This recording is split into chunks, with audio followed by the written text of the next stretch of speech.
Hello students. Last lecture में हमने start किया था बायोटिक कंपोनेंट या जैविक घटक। जैविक घटक के बारे में हम पढ़ रहे थे, बायोटिक कंपोनेंट के बारे में हम स्टडी कर रहे थे, जिसके अंदर हमने देखा था कि प्रोड्यूसर्स होते हैं जिन्हें हम ऑटोट्रोफ्स या उत्पादक या स्वयं पोषी बोला जाता है उनको। और दूसरा जो पार्ट था उसके अंदर हमने देखा था कंज्यूमर। कंज्यूमर को हमने दो पार्ट्स के अंदर डिवाइड कर दिया था, एक था मैक्रो और दूसरा था माइक्रो, जिसके अंदर से माइक्रो अभी हमें स्टडी करना है। ठीक है। प्रोड्यूसर जो हैं इकोसिस्टम के अंदर अपनी बहुत ज़्यादा अहमियत रखते हैं, बहुत ज़्यादा इम्पोर्टेंस रखते हैं। एनर्जी फ्लो जब इकोसिस्टम के अंदर होता है तो वो प्रोड्यूसर से ही स्टार्ट होकर नेक्स्ट आगे बढ़ता है। ठीक है। तो अब जो प्रोड्यूसर्स हैं उतने ही इम्पोर्टेंस यहाँ पर डीकम्पोजर या अपघटक भी रखते हैं। ठीक है। डीकम्पोजर को पढ़ने से पहले हम एक बार ये चार्ट देख लेते हैं, जिसके अंदर हमने पढ़ा था कि प्रोड्यूसर जो है वो उत्पादक हैं, सूर्य की रोशनी में अपना भोजन बना रहे हैं, फूड बना रहे हैं। इनको किसने खाया? शाकाहारी ने या हर्बीवोर्स ने। इस हर्बीवोर्स को किसने बनाया फूड? कार्निवोर्स ने, जो कि छोटे कार्निवोर्स हैं। और टॉप कार्निवोर्स को फूड बनाया। टॉप कार्निवोर्स का जो फूड था वो क्या था? कार्निवोर्स, मांसाहारी। ठीक है। इसके अंदर सबसे पहले हम फर्स्ट कंज्यूमर की बात करें, पहले उपभोक्ता की बात करें, तो वो कौन था? हर्बीवोर्स, क्योंकि इसने एनर्जी या फूड जो है वो कहाँ से ली? प्रोड्यूसर से ली। उसके बाद हर्बीवोर्स को खाया था कार्निवोर्स ने, इसीलिए ये सेकंड कंज्यूमर कहलाया, क्योंकि इसने कंज्यूम किया हर्बीवोर्स या शाकाहारी को। अब बात कर रहे हैं हम टॉप कार्निवोर्स की, इसके अंदर ये आ जाएगा थर्ड कंज्यूमर, क्योंकि अब इस तरह से क्या होगा, जब एक से दूसरे को न्यूट्रिशन मिलेगा, दूसरे से तीसरे को न्यूट्रिशन मिलेगा, तो ये चेन जो है इस तरह से आगे बढ़ती जाएगी और यहाँ पर जो कंज्यूमर है उनका नंबर भी क्या होगा? इंक्रीज होता रहेगा। ठीक है। अब बात करते हैं हम कि ये जो ट्रॉपिक लेवल है इनको हम बाद में देखेंगे, पहले हम डीकम्पोजर के बारे में डिस्कस करेंगे कि डीकम्पोजर जो है वो क्या थे। माइक्रो कंज्यूमर, लघु उपभोक्ता हम इनको माना जाता है। लघु, नाम तो इनका लघु है, लेकिन इनका जो काम है वो बहुत बड़ा काम है। डीकम्पोजर ये ऐसे माइक्रो ऑर्गेनिज्म हैं जो कि डेड और डिकेइंग मैटर जो होते हैं, यानी जो मृत पड़े होते हैं जीवी, उनको अपना क्या बनाते हैं? फूड बनाते हैं। ये माइक्रो ऑर्गेनिज्म जो है ये उनके ऊपर रहते हैं। उनको उनका जो कॉम्प्लेक्स है, कंपाउंड कॉम्प्लेक्स जो कॉम्प्लेक्स है ना, जो बहुत ज़्यादा हम कह सकते हैं कि ये कॉम्प्लेक्स को सिंपल फॉर्म के अंदर कन्वर्ट करते हैं। ठीक है। तो इनको हम क्या करते हैं? डीकम्पोजर्स। मेनली डीकम्पोजर्स कौन होते हैं? बैक्टीरिया। ठीक है। जीवाणु हम कह सकते हैं, मोल्ड्स हम कह सकते हैं। इनके अंदर वायरस नहीं आएंगे, ये आप ध्यान रखेंगे हमेशा। इस चीज़ को नोट कर लीजिए। ये यूपीएससी के अंदर एक बार क्वेश्चन पूछा गया था कि वायरस क्या डीकम्पोजर्स हैं? वायरस डीकम्पोजर्स नहीं है, क्योंकि वो कभी भी जो डेथ और डिकेइंग मैटर होता है उसके ऊपर नहीं रहते। ठीक है। तो वहाँ पर ऑप्शन में बैक्टीरिया आया हुआ था, तो उसका आंसर यहाँ पर क्या आना था? बैक्टीरिया आना था। तो डीकम्पोजर्स क्या हैं? डीकम्पोजर्स वो हैं जो सड़े गड़े या मर्त पादपों पर अपना जीवन व्यतीत करते हैं, या हम कह सकते हैं जो डेथ एंड डिकेइंग मैटर है उसके ऊपर अपना रहकर अपना जो फूड है वो लेते हैं, साथ ही उस फूड को कॉम्प्लेक्स से सिंपल के अंदर चेंज करते हैं। और एक चीज़ और, जो डीकम्पोजर्स हैं वो क्या करते हैं? उन जो मरे हुए जितने भी जीव हैं उनके ऊपर जब वो बैठते हैं, ठीक है, तो उनको इतना ज़्यादा सिंपल वे में कर देते हैं कि उनके जितने भी कंपाउंड्स होते हैं वो सारे के सारे कहाँ पर आ जाते हैं? मिट्टी के अंदर आ जाते हैं। ठीक है। और जब मिट्टी के अंदर जब वो मिक्स हो जाते हैं तो इसी तरह से जो प्रोड्यूसर्स हैं उस मिट्टी का यूज़ करते हैं, यानी रूट के थ्रू, जड़ के थ्रू, और वो जो मिट्टी के अंदर जो न्यूट्रिशन है वो उस पौधे के अंदर वापस से पहुंच जाते हैं। आप ये सोचिए कि अगर डीकम्पोजर्स नहीं होते, सूक्ष्म जीवी नहीं होते, तो क्या होता है ना? क्योंकि देखिए जीवन अंत होता है सबका, ठीक है। मान लीजिए बच्चे किसी चीज़ के नीचे आकर कोई पक्षी मर गया है, कोई एनिमल मर गया है और उसको किसी ने संभाला नहीं है, वो वैसे ही पड़ा है। तो अगर इस तरह से अगर डिकम्पोजर्स नहीं होंगे और अगर उन्होंने उनको अपना फूड नहीं बनाया होगा तो आप सोचिए पूरे एनवायरनमेंट का क्या हाल होगा, ठीक है। इसीलिए जो डीकम्पोज़र हैं वो अपने आप में इम्पॉर्टेंस रखते हैं, ठीक है। उन मृत जीवों के ऊपर बैठकर उनका कुछ अंश अपनी एनर्जी के लिए यूज़ करते हैं और कुछ को इतना सिंपल फॉर्म के अंदर कन्वर्ट कर देते हैं को वो मिट्टी के अंदर मिक्स होकर एक तरह का न्यूट्रिशन बनाते हैं और वो न्यूट्रिशन कहाँ तक पहुँचता है, प्लांट्स तक, थ्रू सॉइल, यानी मिट्टी के थ्रू वो न्यूट्रिशन कहाँ पहुँचेगा, प्रोड्यूसर के पास पहुँचेगा, ठीक है। तो जो डीकम्पोजर्स हैं वो भी अपने आप में क्या है, बहुत ज़्यादा इम्पोर्टेंस रखते हैं। एक चीज़ मैं आपको और बताऊंगी। अब आप कहोगे कि मरे हुए जो एनिमल्स हैं उनको तो अपना फूड कुछ एनिमल्स बना लेते हैं, आपकी बात सही है। वो जो मृत जीवों को खाएंगे उनको हम क्या बोलते हैं, सिक्वेंजर्स बोलते हैं, ठीक है। यानी ऐसे एनिमल्स जो कि मृत जीवी को खाएंगे वो कौन हो जाएंगे, सिक्वेंजर्स। और डीकम्पोजर्स क्या कर रहे हैं, उस मटेरियल को डिकम्पोज कर रहे हैं, यानी सिंपल फॉर्म के अंदर कन्वर्ट करके उनको दोबारा से रिसाइकलिंग कर रहे हैं उनकी, ठीक है। और जो सिक्वेंजर्स की बात कर रही हूँ, जैसे चील का नाम ले लें हम, कॉकरोच का नाम हम ले लें, चींटियों का नाम हम ले लें, एंड्स का नाम हम ले लें, तो ये सारे क्या हो जाएंगे, एक तरह के सिक्वेंजर्स हो जाएंगे। सिक्वेंजर्स किसको कहते हैं हम, जो कि कूड़ा करकट जो है उसको साफ कर सके, ठीक है। तो इन सब का बहुत इम्पॉर्टेंट रोल है इकोसिस्टम में। अगर ये प्रेजेंट नहीं होंगे तो आप सोच सकते हैं कि हमारे इकोसिस्टम का क्या हाल होगा, ठीक है। तो ये था, हाँ जी, ये थे डीकम्पोजर्स। तो अब नेक्स्ट जो हम पढ़ेंगे वो है ट्रॉपिक लेवल। देखिए बच्चे, लिंडमैन का नाम हमने पढ़ा था स्टार्टिंग में।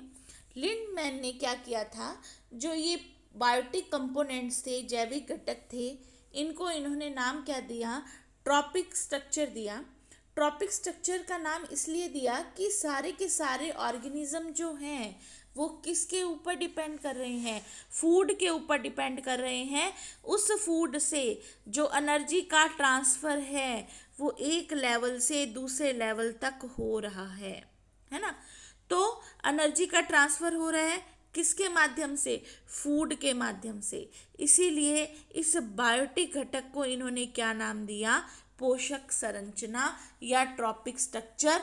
पूरी ट्रॉपिक स्ट्रक्चर जो है ये अलग अलग ट्रॉपिक लेवल से मिलकर क्या बनती है, फॉर्म होती है, ठीक है। अब यहाँ पर देखेंगे प्रोड्यूसर ने सन से एनर्जी ली है, ठीक है। एक सन है जिससे इन्होंने सोलर एनर्जी ली है और उसको केमिकल एनर्जी के अंदर कन्वर्ट कर कर यहाँ पर यूज़ किया है। तो सबसे पहले खूब सारी एनर्जी किसके पास आई है, प्रोड्यूसर के पास आई है। इसलिए इसे क्या बोलेंगे हम, फर्स्ट ट्रॉपिक लेवल या पहला पोषक स्तर, ठीक है। अब प्रोड्यूसर से हर्बीवोर्स में एनर्जी जाएगी तो इसको हम क्या बोलेंगे, सेकेंड ट्रॉपिक लेवल। इसी तरह से कार्निवर्स और टॉप कार्निवर्स को हम बोलेंगे third trophic level and fourth trophic level. इस तरह से पोषक का स्तर जो है वो नीचे से ऊपर की तरफ जा रहा है, यहाँ से ऊपर की तरफ ये बढ़ रहा है, ठीक है। तो एक से दूसरे के अंदर, दूसरे से तीसरे के अंदर जो एनर्जी है उसका क्या हो रहा है, ट्रांसफ़र हो रहा है। और इन सारे लेवल को लिंडमैन ने क्या नाम दिया था, ट्रॉपिक लेवल। तो ये क्वेश्चन भी आता है कि ट्रॉपिक जो स्ट्रक्चर नाम है, ये जो ट्रॉपिक लेवल जो है वो किसने कहे थे, लिंडमैन ने कहे थे, ठीक है बच्चे। यहाँ तक आपको क्लियर हो गया होगा। अब जो हम नेक्स्ट देखेंगे बेटा, वो नेक्स्ट है, इसके अंदर यहाँ देखिए डायग्राम आप। सबसे पहले देखिए हम प्रोड्यूसर से शुरू करते हैं। प्रोड्यूसर के अंदर हम मान लेते हैं एक ग्रेजिंग फूड चेन हम कह सकते हैं इसको, या हम सिंपल वे में कुछ समझने की कोशिश करते हैं कि घास है, ठीक है। घास अपने आप में प्रोड्यूसर है क्योंकि वो सन से अपना भोजन बना रही है। उस घास को घास से जो न्यूट्रिशन है वो कौन ले रहा है, टिड्डा, यानी टिड्डा क्या खा रहा है, घास खा रहा है। ठीक है, ग्रास होपर जो है, मेंढक या फ्रॉग ने टिड्डे को खाया, सांप या स्नेक ने मेंढक को खाया, मोर या पिकॉक ने स्नेक को खाया, और जो वल्चर है इसने किसको खाया, मोर को खाया। तो अभी हमने जितना पढ़ा उसके अकॉर्डिंग फर्स्ट जो कंज्यूमर होगा वो कौन होगा, टिड्डा यानी grass hopper, second frog, third consumer कौन होगा, स्नेक, फोर्थ कौन होगा, पीकॉक, और फिफ्थ कौन होगा, वल्चर। ठीक है, अब हम ट्रॉपिक लेवल को पकड़ें तो पहला ट्रॉपिक लेवल कौन सा होगा, घास यानी ग्रास। ठीक है, तो फर्स्ट ट्रॉपिक लेवल कौन हो गया, घास, सेकंड होगा grass hopper, third frog, fourth snake, fifth peacock, और सिक्स्थ कौन होगा, वल्चर होगा। यहाँ पर आप देख रहे हैं डीकम्पोजर यहाँ पर अलग से लिखा गया है।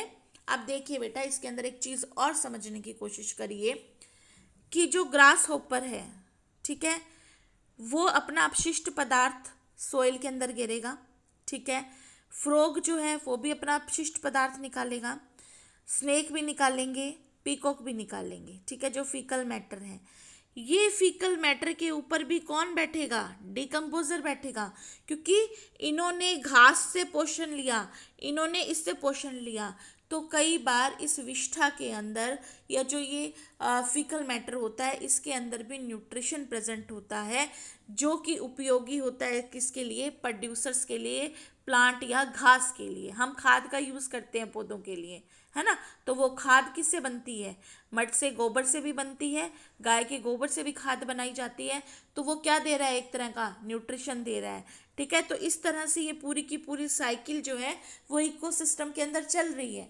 ठीक है, तो यहाँ पर डीकम्पोजर्स का मीन्स हुआ अगर ये एनिमल्स की डेथ हो जाती है तो भी डीकम्पोजर उसके ऊपर बैठेंगे।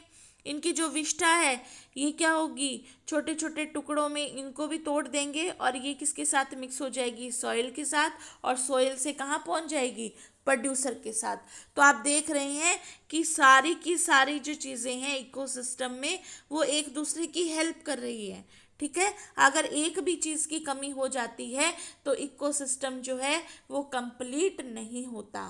ठीक है, तो ये सारी की सारी बातें जिसके अंदर हमने क्या पढ़ लिया बच्चे, प्रोड्यूसर पढ़ लिया है, कंज्यूमर को समझ लिया है। ठीक है, और इसके बाद हमने बात कर ली है ट्रॉपिक लेवल्स की। तो ये जो ट्रॉपिक लेवल है इसके भी ऊपर क्वेश्चन आते हैं आपको, तो अगर इसके अंदर आपको कोई डाउट है तो आप मुझे मैसेज करिए। अब जो नेक्स्ट है हम पढ़ेंगे फूड चेन, खाद्य श्रृंखला या फूड वेब के बारे में हम स्टडी करेंगे। इन दोनों को हम साथ साथ चलाएंगे। ठीक है, फूड वेब को भी और फूड चेन को भी। चलिए हम समझने की कोशिश करते हैं इसको। हाँ जी बच्चे, अब देखिए फूड चेन और फूड वेब की बात हम यहाँ पर कर रहे हैं। ठीक है, तो ये दोनों ही अब एक दूसरे के साथ रिलेट हैं। अब एक चीज़ को समझने की कोशिश करिए कि हमने पढ़ा था घास को खाया टिड्डे ने, यानी ग्रास होपर ने, ग्रास होपर को फ्रॉग ने अपना फूड बनाया। इस तरह से करते हुए हम लास्ट में गिद्ध पे पहुंचते हैं, वल्चर पे पहुंचते हैं। ठीक है, तो ये क्या बन रही है, एक चेन बन रही है कि यहाँ से घास से एनर्जी जो है वो टिड्डे या ग्रास होपर तक ट्रांसफ़र हो रही है, टिड्डे से मेंढक तक ट्रांसफ़र हो रही है।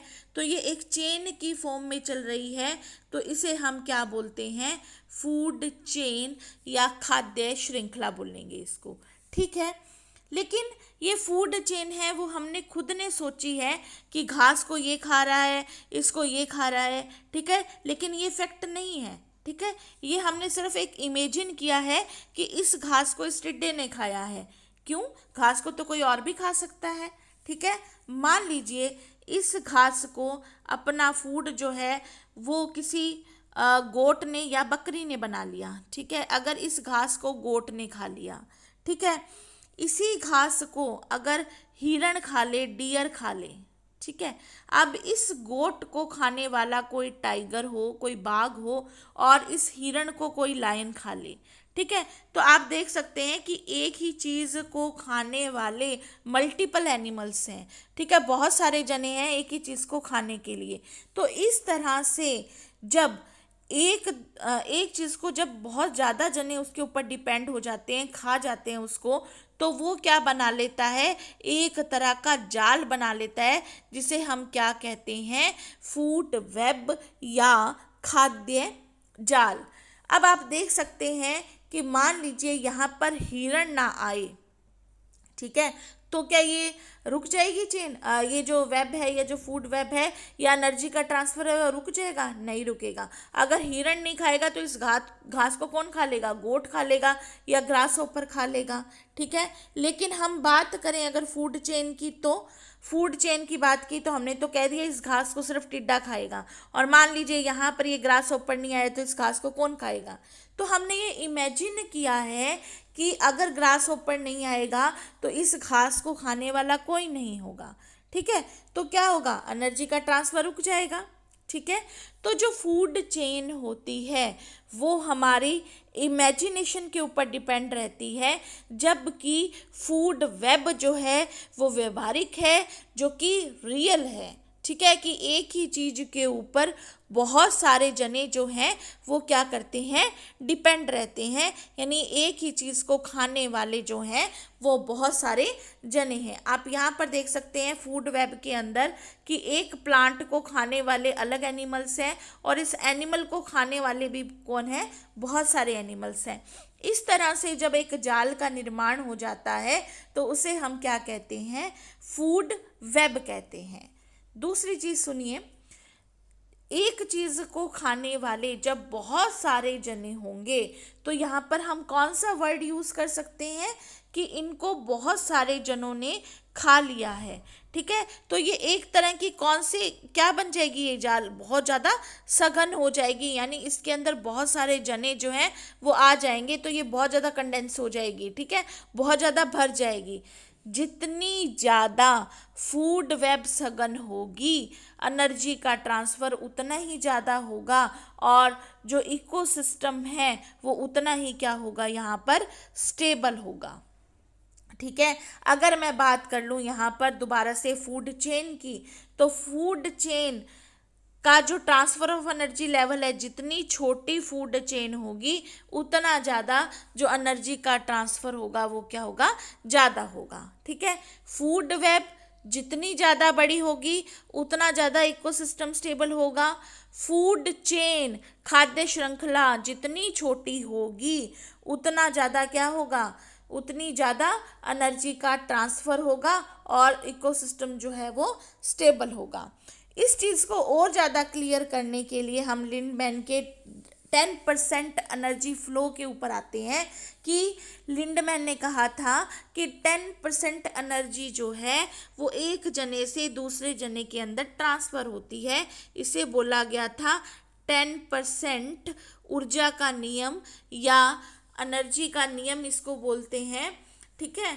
तो लिंडमैन ने इसको दिया था, इनका कहने का मतलब था, फॉर एग्जाम्पल घास ने सन से ऊर्जा ली, ठीक है, सोलर एनर्जी ली और फूड को बनाया, ठीक है। अब इस घास के पास मान लीजिए आप 1000 कैलोरी या 1000 कैलोरी क्या है, फूड एनर्जी है, ठीक है। अब इस घास को किसने खाया, टिड्डे ने खाया। 10% रूल क्या कहता है कि 10% एनर्जी का ट्रांसफ़र जो है वो दूसरी जगह पर होगा, दूसरे लेवल पर होगा, ट्रॉपिक लेवल पर होगा, ठीक है। तो घास के पास 1000 कैलोरी थी, ठीक है, 10% का रूल लगाएं तो आगे जो टिड्डा जो ग्रास होपर है इसके पार कितनी एनर्जी पहुंचेगी, 100 कैलोरी मान लेते हैं, ठीक है। नेक्स्ट मेंढक तक मान लीजिए 10 कैलोरी पहुंच रही है। उसके बाद नेक्स्ट हम सांप की बात करें तो 1 कैलोरी पहुंच रही है। अगर हम मोर की बात करें तो 1.5। अगर हम यहाँ पर गिद्ध को भी जोड़ते हैं तो आप सोच सकते हैं कि कितनी एनर्जी उसके पास ट्रांसफ़र होगी। तो कहने का मतलब है अगर हम यहाँ तक अपनी इस फूड चेन को चलाते हैं तो एनर्जी का ट्रांसफ़र यहाँ से लेकर यहाँ तक क्या हो रहा है, कम हो रहा है ना। यानी सबसे ज़्यादा एनर्जी किसके पास पहुँची है, टिड्डे के पास पहुँची है, यानी ग्रास होपर के पास पहुँची है, यानी हर्बीवोर्स के पास, यानी शाकाहारी के पास पहुँची है। ठीक है, तो जितनी छोटी होगी फूड चेन, आप देखते हैं अगर फूड चेन मैं यहीं तक बनाती हूँ तो एनर्जी का लेवल है वो स्टेबल रहता है, बढ़िया रहता है कि एनर्जी कुछ ना कुछ आगे ट्रांसफ़र हो रही है। अगर मैं यहाँ पर गिद्ध को भी इंक्लूड कर लूँ तो आप मान के चलिए कितना पॉइंट तक यहाँ पर एनर्जी जो है वो ट्रांसफ़र होगी। तो खाद्य जो श्रृंखला है, फूड जो चेन है, जितनी ज़्यादा छोटी होगी उतनी ज़्यादा क्या होगी, स्टेबल होगी। ठीक है, और अगर जब हम फूड वेब की बात करते हैं तो ये जितना ज़्यादा सघन होगा उतना स्टेबल यहाँ पर इकोसिस्टम होगा, क्योंकि अगर एक भी चीज़ को खाया नहीं जाए या उसको ख़त्म नहीं किया जाए तो इकोसिस्टम जो है वो कंप्लीट नहीं हो पाएगा। या हम कह सकते हैं अगर एक दूसरे से न्यूट्रिशन ना मिले तो क्या होगा, वो इकोसिस्टम अधूरा रह जाएगा। हमने डिकम्पोजर के अंदर भी ये बात ली कि अगर मृत जीवियों को नहीं खाया जाएगा तो क्या होगा इकोसिस्टम का हाल, आप समझ सकते हैं, है ना। तो हर एक जने की फूड वेब के अंदर पढ़ें, फूड चेन के अंदर पढ़ें, इकोसिस्टम के अंदर पढ़ें, तो हर एक जने की क्या होती है, अपनी इम्पॉर्टेंस होती है। ठीक है, आज के लिए इतना ही। नेक्स्ट लेक्चर के अंदर इनसे रिलेटेड कुछ और पॉइंट्स हम पढ़ेंगे और साथ ही हम पढ़ेंगे नेक्स्ट पिरामिड्स की स्ट्रक्चर्स। ठीक है, तो वो भी बहुत इम्पॉर्टेंट है अपने आप के अंदर। तो अब हम नेक्स्ट लेक्चर का वेट करते हैं, उसके अंदर हम पिरामिड्स और इन्हीं को अगर हम आगे और थोड़ा सा पढ़ लेंगे, और अगर आपके कुछ डाउट्स होंगे तो वो भी आप मुझे भेज दीजिएगा, हम वहाँ पर उनको क्लियर कर लेंगे। थैंक यू बच्चे।